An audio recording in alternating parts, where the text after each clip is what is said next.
chọp thế nào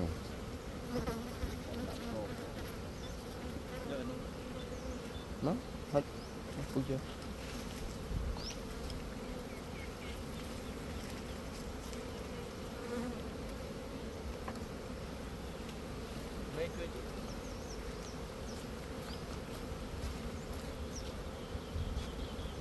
bái cái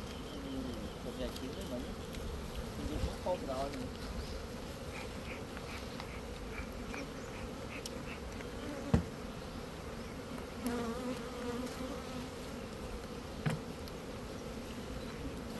mát này phi à đó ông toàn hại của ông mơ giờ không cắt có lôi đây thò được mọc mưa mà con không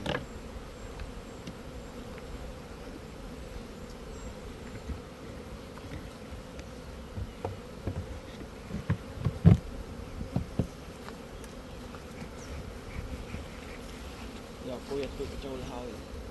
không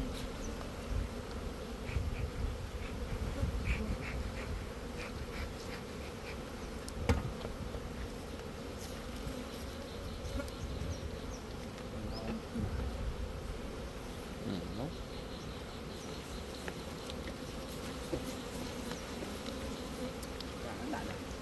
nó lại mới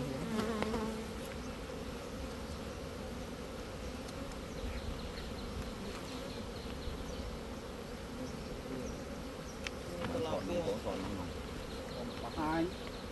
cục lớn